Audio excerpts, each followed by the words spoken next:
Hello all, welcome back to another video and welcome to Sammy G's World of Cinema. Today on the channel, well... So Sammy G, what's happening on the channel today, mate? So Tim, today on the channel I'm going to be doing my top 10 best first time watches of 2025. Best first time watches of 2024. I loved doing that version last year. So I wanted to basically do the same for 2025 and look back at some of my best first time watches. I like to think, guys, I've watched more films I have really liked than disliked in the year 2025, and even in my lifetime, guys, I'm honoured to say I've watched more films I've really have liked, even loved, than films that I've disliked. So it's just a great way to look back at like a lot of my best first time watches, wherever that was checking out a director's filmography or a part of a film series or on a film on its own merit. It's just a great fun kind of way to look back on my best first time watches.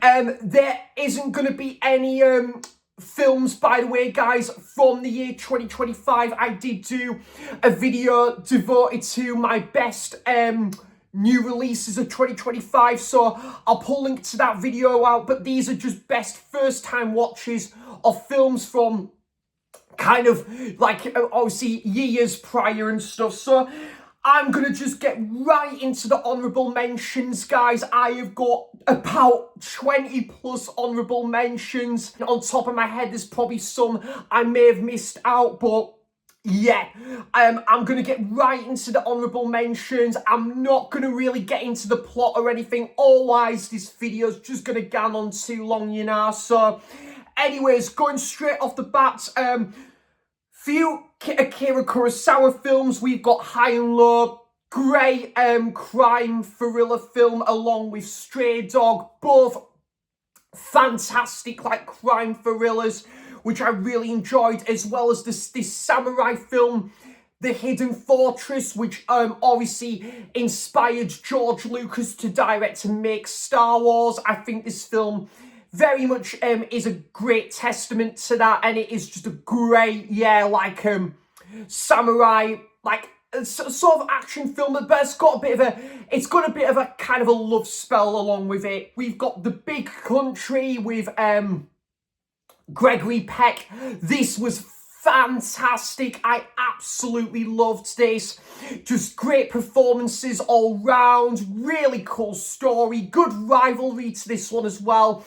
And good to see Charlton Heston in this one. Good kind of romantic spell between Gregory Peck and that main actress in it. Really good film. Possibly could go down as one of my favourite ever westerns someday. High Noon. Absolutely loved this. This was, I think, the second film I watched into January 2025, and I absolutely loved it. It kind of had a real downbeat feel, went well in a way with what the premise was, and also what's the guy's name?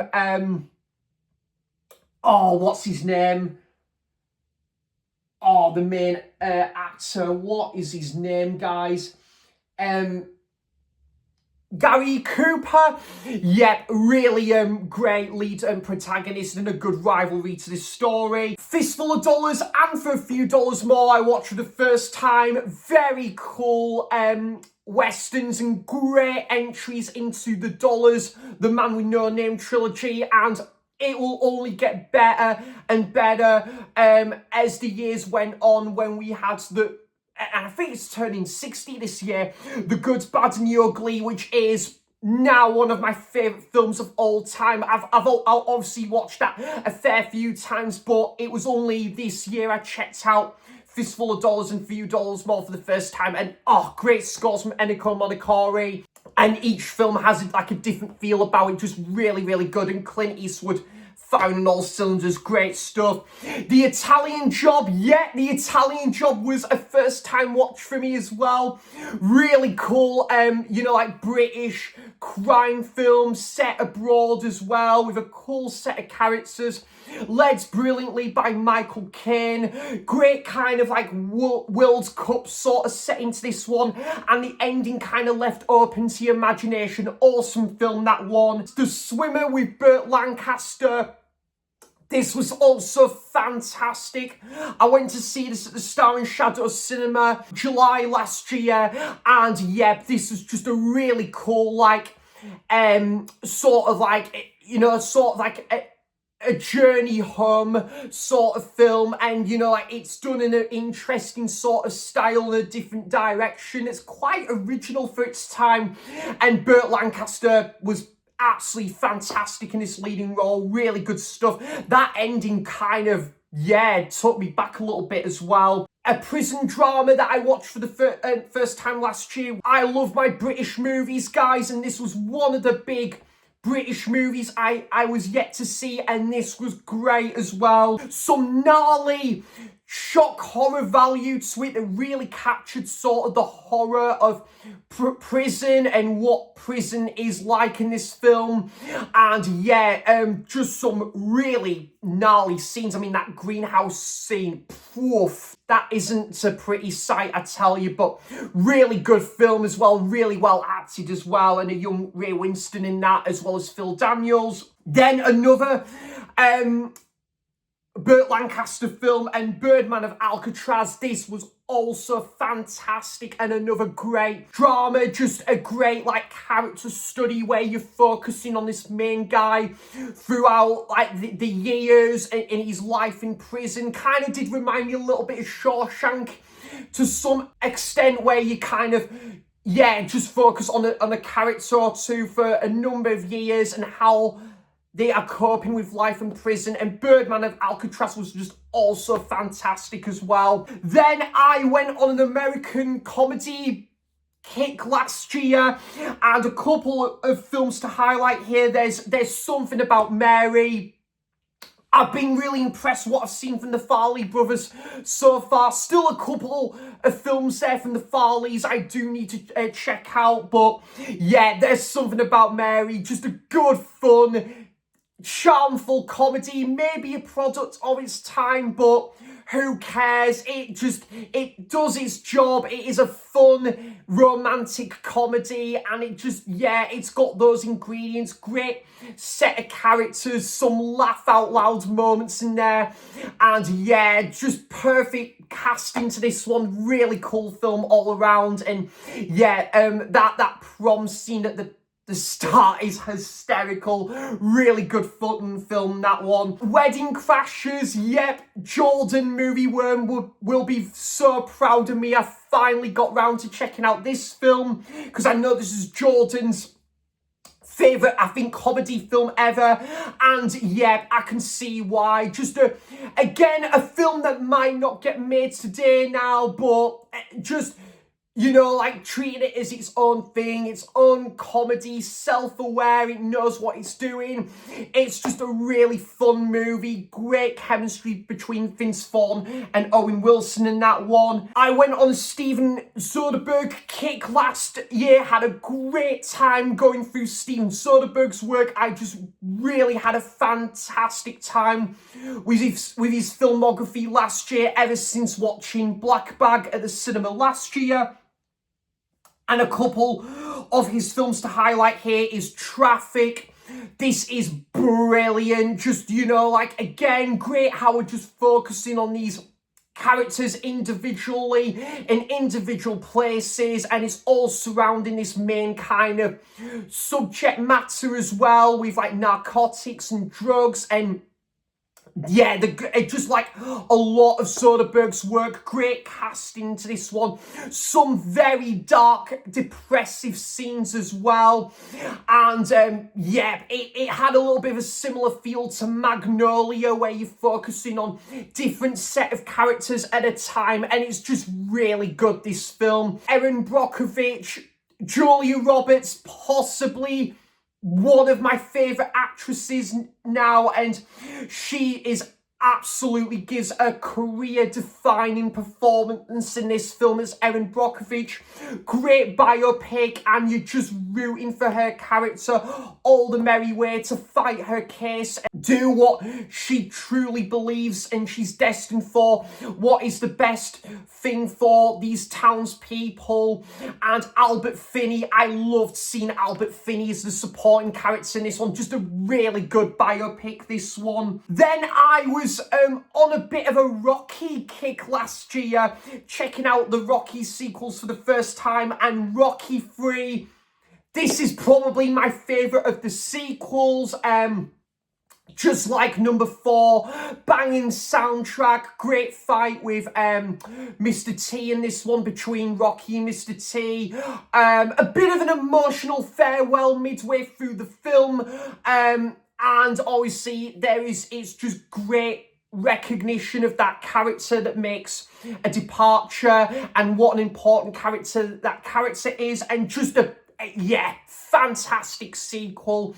And yeah, my favourite of the Rocky films after the original there. I was checking out the Friday the 13th sequels for the first time. Jason Lives was probably my favourite of the sequels. I can totally get why this film got a lot of love and a lot of applause, because it actually deserves it.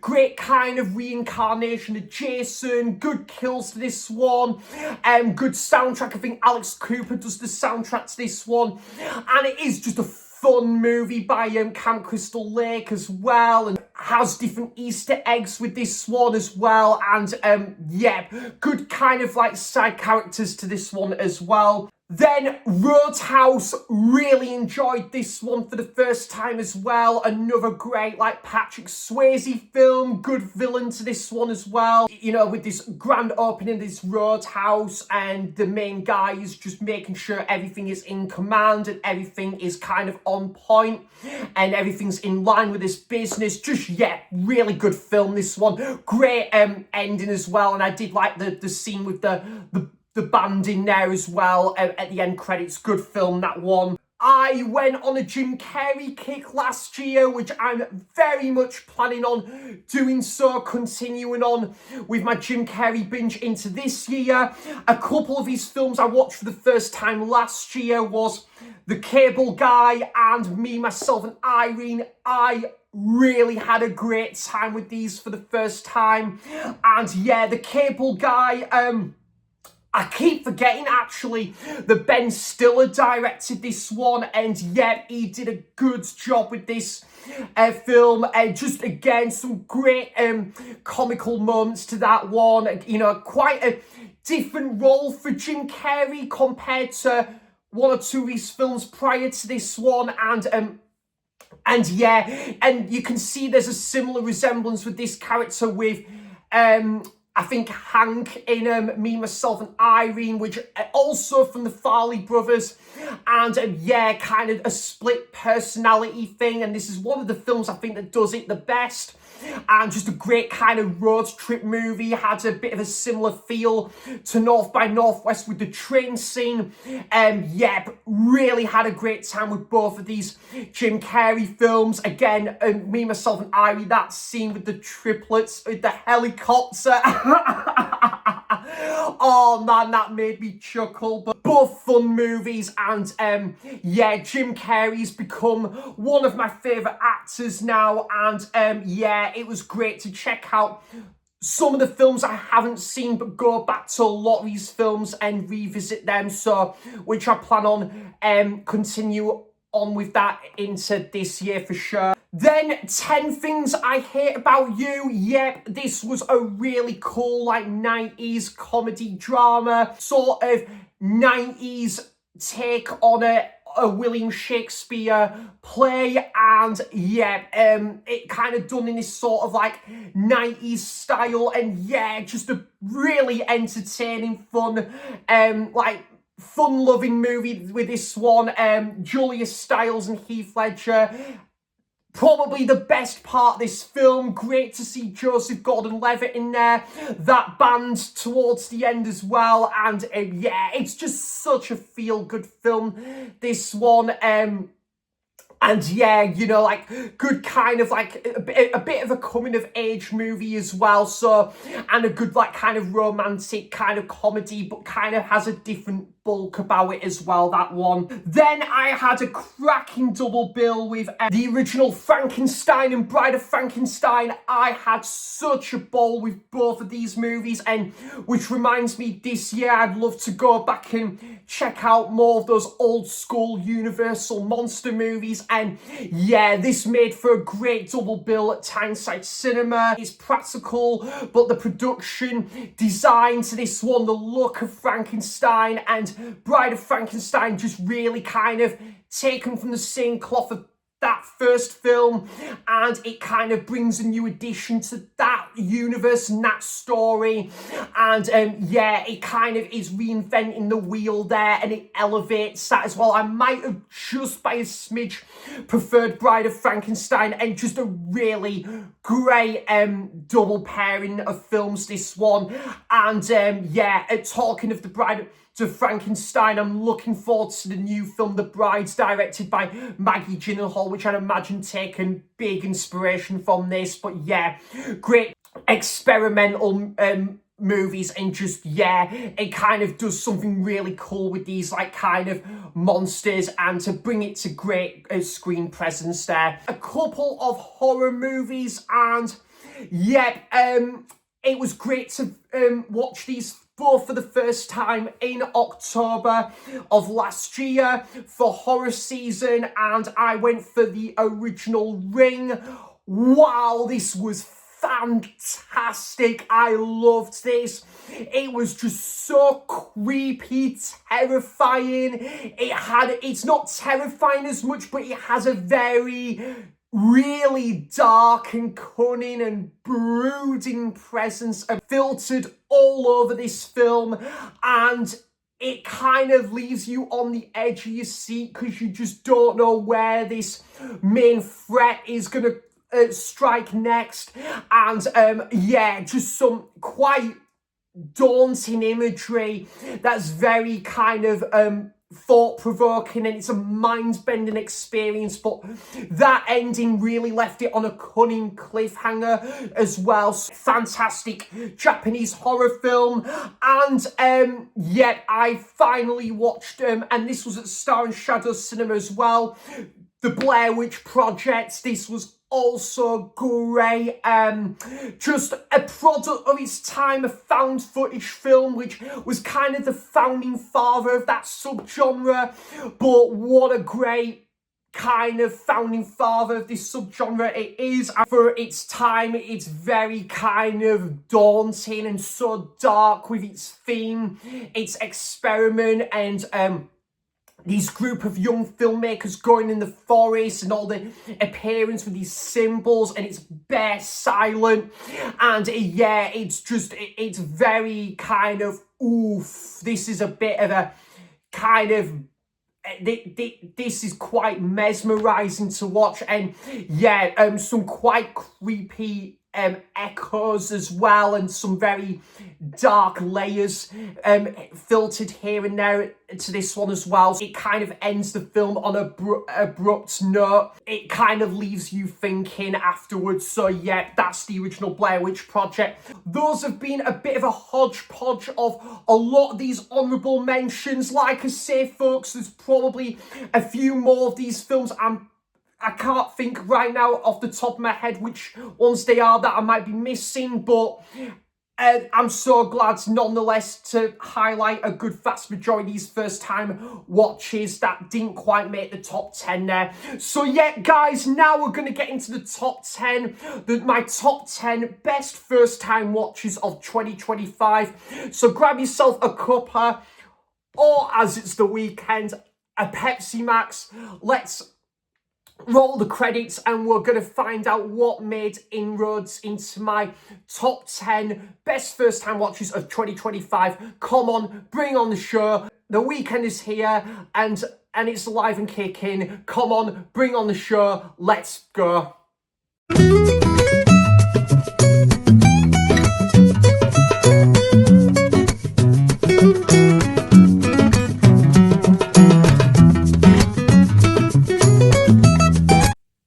Right, so coming in at number 10, I was quite delighted. My first time watching this was Tyneside Cinema, and I think this was on the same day as that Frankenstein double bill. And that is Rebel Without a Cause. Now, this was such a cool film. Yeah, brilliant. James Dean has this really cool leading character, and when this film came out, it had a very big impact on like pop culture. And with just the look with the jackets, like it's like kind of the motorbike biker like jackets and stuff. Yeah, it was, and just kind of with the hair and stuff. It was just a very kind of it was kind of a life-changing sort of piece of cinema for like pop culture and that. And yeah, this is excellent, guys. Just really great to kind of focus on this main character who wants to kind of go on and fulfill his dreams, but he's kind of in trouble with the law, and you kind of see that unfolds and unravels as the film goes on. When he kind of joins this gang, or he kind of meets someone along the way. It is just really good, and you kind of see a glimpse of that at the start of the film, and you learn more about why he got to this situation. Just brilliant, really cunning ending as well. So I definitely need to get this on Blu-ray, I'd imagine, because and it looks stunning as well on the big screen. It was fantastic. I loved this film. Bloody ace indeed. Also at Tyneside Cinema, funny enough, and I believe this was also another staff team choice, I think, part of their season, I think, during like last year, and that is the film Paper Moon. Oh, I loved this. This was beautiful. I just loved how this film came out, like, was it 1973? And it just had such a, like, retro vintage style about it. Hangout movie, like, road trip movie, father-daughter relationship, whatever you want to call it. And you kind of learn that this main father figure is not all what he seems, but he's like kind of, the main girl is still looking up to him as her like father figure regardless. And yeah, I just thought it was a really interesting like road journey. I just really liked the characters we met along the way, and especially the scenes by this hotel, or this like a diner, this ice cream parlor, and this carnival. Yeah, it was just my sort of movie, this was. And that ending as well kind of left open to imagination. I thought this film was beautiful, and yeah, the main guy did a really good job as well, and played a very good like leading character to this. Fantastic, this film. Then coming in at number 8, we've gone for another Clint Eastwood movie appearing in this video, and that is Unforgiven. Pretty unforgiving that I haven't seen this film until last year, but this was great, guys. This was incredible. Like, wow, I was just so like kind of glued to the screen with kind of what was going on the entire time. Like Clint Eastwood, sort of retired sheriff who's kind of settling down into retirement on this ranch, but then when this character is kind of, I think, released from prison, he's just returned to this town,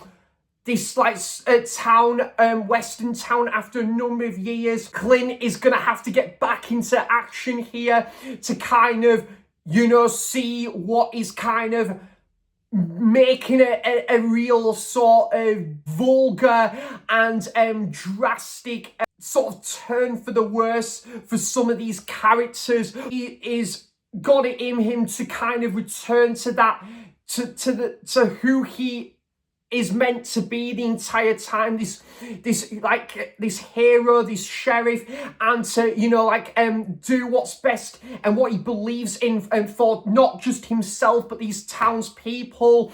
Then you see a bittersweet rivalry kick into the picture between Gene Hackman and Clint Eastwood, and it was just fantastic. I loved kind of the scenes with the rain and the cinematography, the journey as well with this like trio of characters. I think with Clint Eastwood, Morgan Freeman, and that other guy, I thought that journey was fantastic to watch.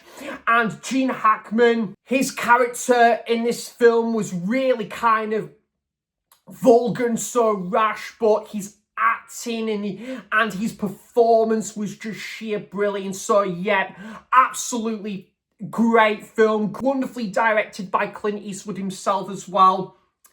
Then going back to what I was saying about that Steven Soderbergh marathon that I was on last year. So this is his directorial debut, and you know what? I'm going to say it, in my opinion, possibly his best film, and that is Sex, Lies, and Videotape. Wow. Wow. This film was fantastic. I didn't really know like too much about the plot going into it, but my goodness, it was just so fascinating, you know, when you're focusing on like this main couple, but their like relationship is a bit of a rocky period, and that main girl would go to James Spader's character, who's had a bit of a checkered history along the way, and you kind of see he's kind of got his own like vision. He's kind of really looking at things from a different perspective and a different viewpoint through like these videotapes and stuff, and he gets like interviews.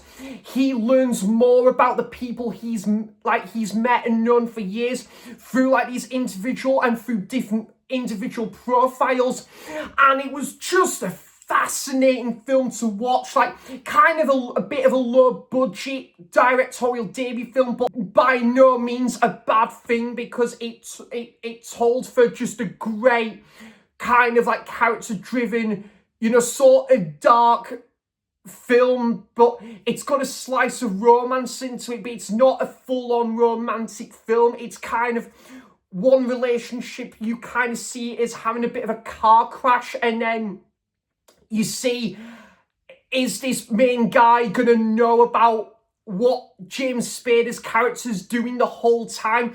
And yeah, I was just so invested with what was going on throughout. It's kind of made me wonder if this is something that might have happened in real life as well. It's just a really good character study film. My goodness, James Spader, his acting was brilliant. And I'm going to give a quick honourable mention, by the way, to Secretary with him and Maggie Gyllenhaal, which I watched the first time last year, which was also brilliant.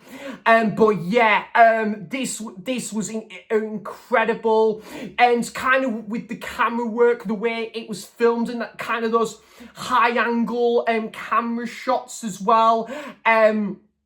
Did remind me a little bit of the film American Beauty as well. Yeah, brilliant movie that, and my favourite Steven Soderbergh film, and I'm already looking forward to going back to revisiting this one, because this was just fantastic. It was great, this film. Then at number 6, I have gone for a Western with Franco Nero, and my goodness, this was also pretty damn fantastic. Django from, I think, 1966, banned in the UK, I think, for a length of time, but thank God we did get access to this film when we did, because this is probably one of the best Westerns out there. This was just terrific. Wow, yeah, I loved this. Like that music as well, that had that very cinematic scope to it. The cart scenes and those chase scenes, and that big brass music that amplified that. It was just it was jaw-dropping. Franco Nero, who plays such a badass leading character, and you're really rooting for him to get his own way and get back at this gang as well for like the death of a loved one, and he's kind of seeking revenge there, and he wants to protect this main lady at the same time as that. And yeah, the cinematography kind of, there was some kind of, you know, like immense moments as well, some good like hideout scenes in there as well. The saloon bar, or like when he's at the forefront with this machine gun, and you're just rooting for him.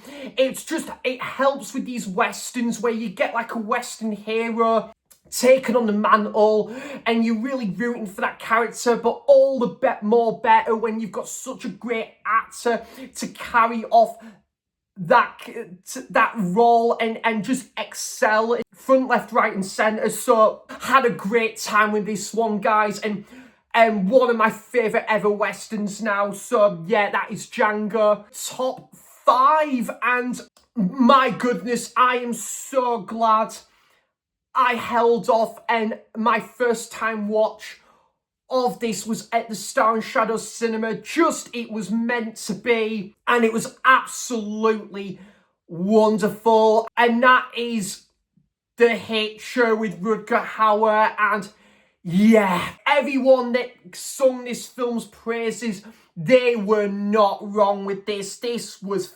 fantastic. It really was fantastic, this film was. I mean, you know, like Rutger Hauer, who plays this such unhinged antagonist. John Ryder, who's a very imitating, menacing character. Whilst he is such a cold-hearted bastard in this film, his acting and his performance, he just delivers in every single scene he is in. The other main guy in it was brilliant as well, who is trying to get away from this guy in the best way he can. He is trying with all his might to just, get away from this guy who is like on his case.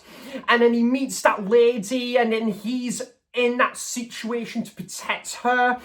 And there was a couple of quite dark scenes that would be set in this prison cell, and he would just be hiding in this hotel, and he just can't predict from a mile off where Rutger Hauer as John Ryder is going to strike next. That music, the cinematography, that scene with the helicopter as well. Oh my goodness, guys, this film was so fucking cool. I loved this film, and I'm even toying getting the second sight edition of this one because I loved it that much, to be fair. Into Champions League territory now, and at number 4, I have gone for a Tarantino movie, and yeah, this was wonderful. I loved this, and probably one of my favourite war movies now,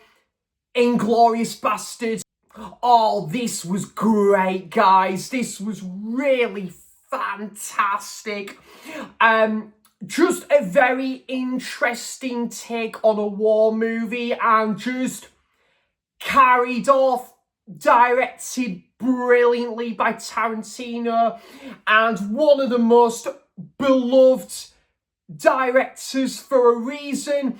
I'm gonna be honest, guys, I'm not the biggest Quentin Tarantino film out there. Whilst there's a lot of his movies I do really appreciate it, and I do really like, I've never considered them in high regard as many other movies that I would class as my all-time favourites. However, there is no denying he did an amazing job with this film, and also the couple of westerns he's directed, I would say, are also absolutely fantastic films.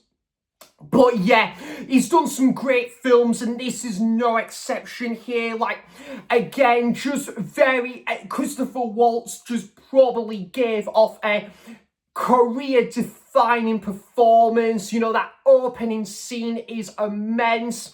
It's so daunting, and it is just carried off so incredibly well by his performance. Brad Pitt steals the show in every single scene he's in. You know, I think what was great as well, a bit like with Once Upon a Time in Hollywood, Brad Pitt has got his kind of his own like screen presence, and he's kind of at an individual place, and I think that it just really works for his character yet again in this.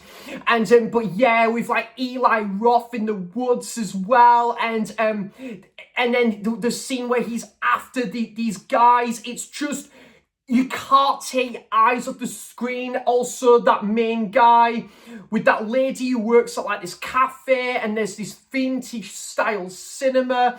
The scenes where they're at the gathering around the table, and the dialogue, the scripts it's all goats here, as you would expect in a Tarantino movie. And the sheer work of genius. Many Tarantino's films, the ending really guns up to third gear with its sort of like fast pacing, but it's kind of off the wall sort of final acts as well that just really brings things to full esteem and full circle.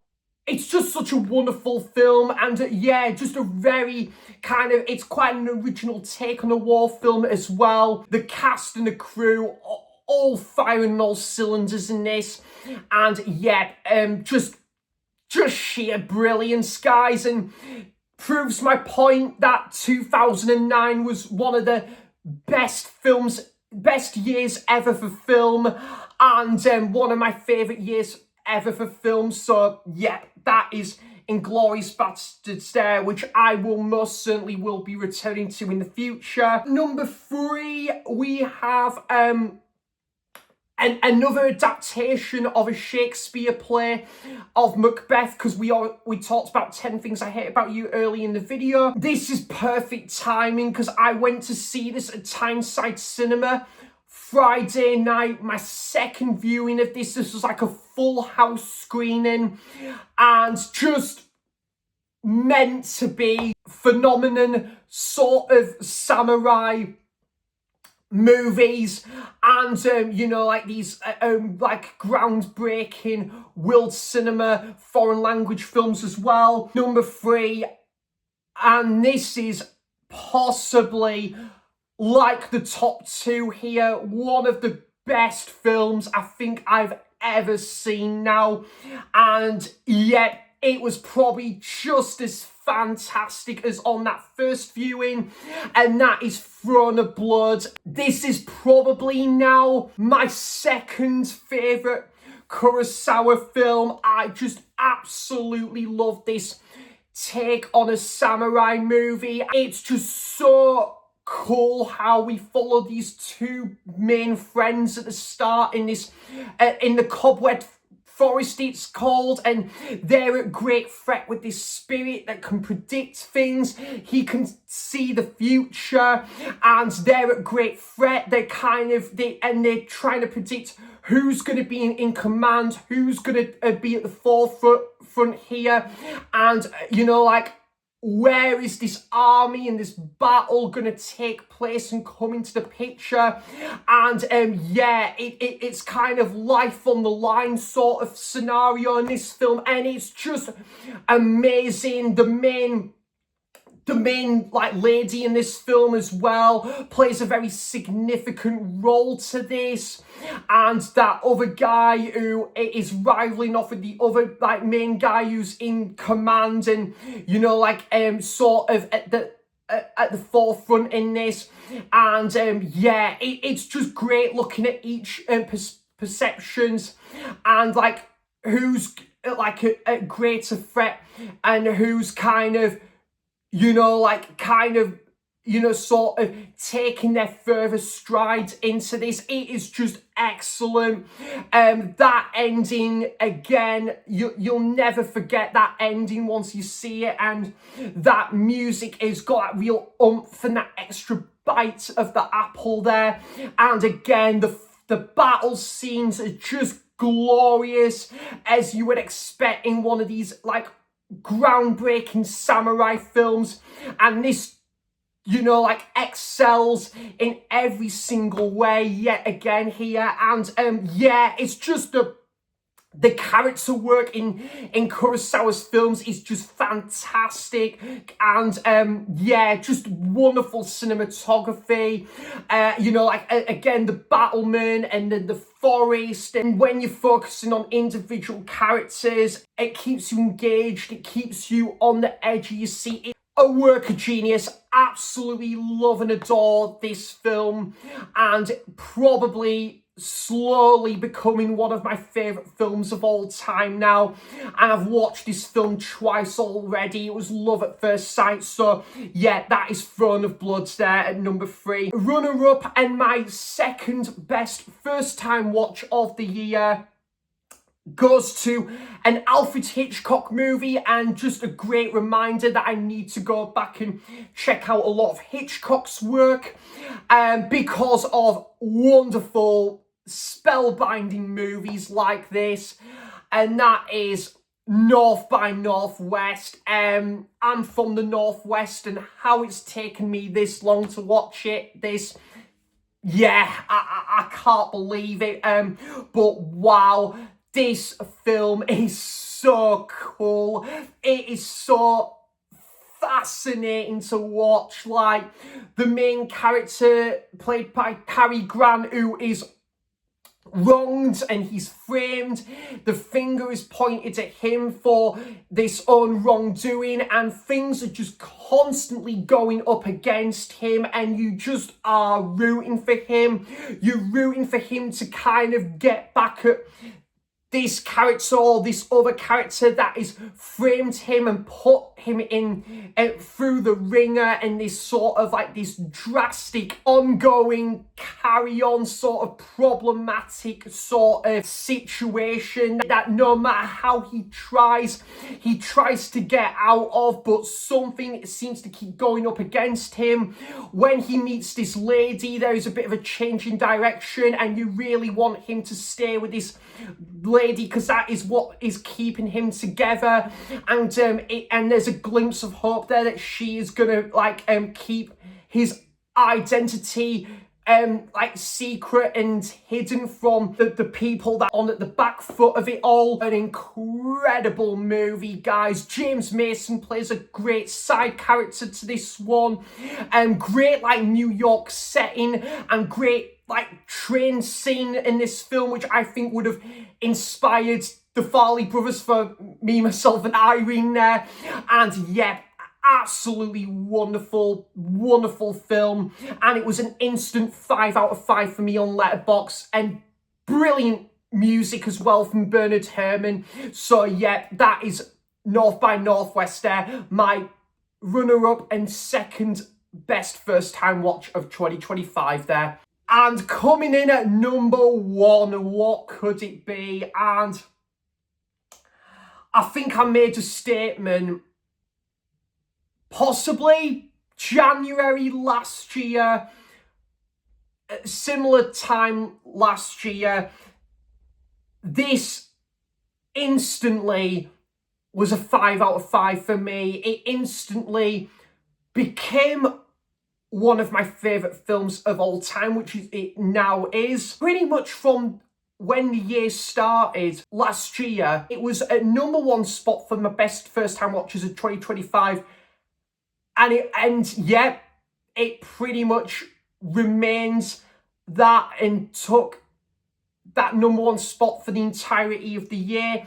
It never was taken off the number 1 spot, just as I predicted. And that is the absolutely magnificent Akiru from Akira Kurosawa.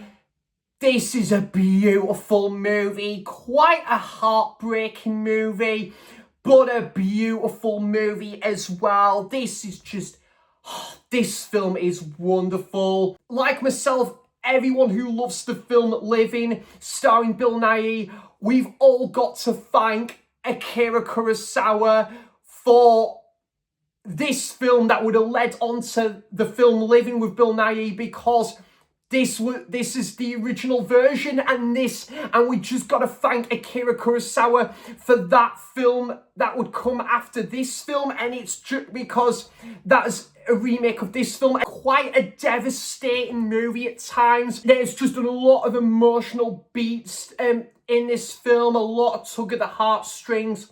And when you find this main leading character, he has had some life-changing news, and he's got a lot to process. He wants to do the things he wants to do with the life-changing news he has at hand. And there's just scenes where he would hang out with this guy at this carnival, this amusements, and then this bar. There'd be like this 1920s song playing in the background, and you really see him crumbling. He would just fall apart, and he would slowly burst into tears when singing this song, and you're heartbroken for him. This main character, this main guy, is just such a treasure to what is a beautiful, wholesome film. The main chemistry between him and that lady is just fantastic to watch on screen. And when you learn a great deal of this main character, what an important part he played, how important of a character he is, like even, you know, like throughout the duration of the film, and like what he's accomplished, what the impact he's made for like this town and this town's people as well. It's just a beautiful movie, guys, and it was an instant 5 out of 5 for me, 10 out of 10 on Letterboxd. I did go see this a second time around, and it was at Tyneside Cinema. I talked to my dad about this one, and my dad absolutely fell in love with this film. Even my dad turned and said to me, "Sam, I think that is also gotta be one of the best films I've ever watched." Absolutely amazing film. Have to be in the right mood for it, but one of my favourite films now, could potentially be a top 100 of all time film for me. So that's Akira, my best first time watch of the year.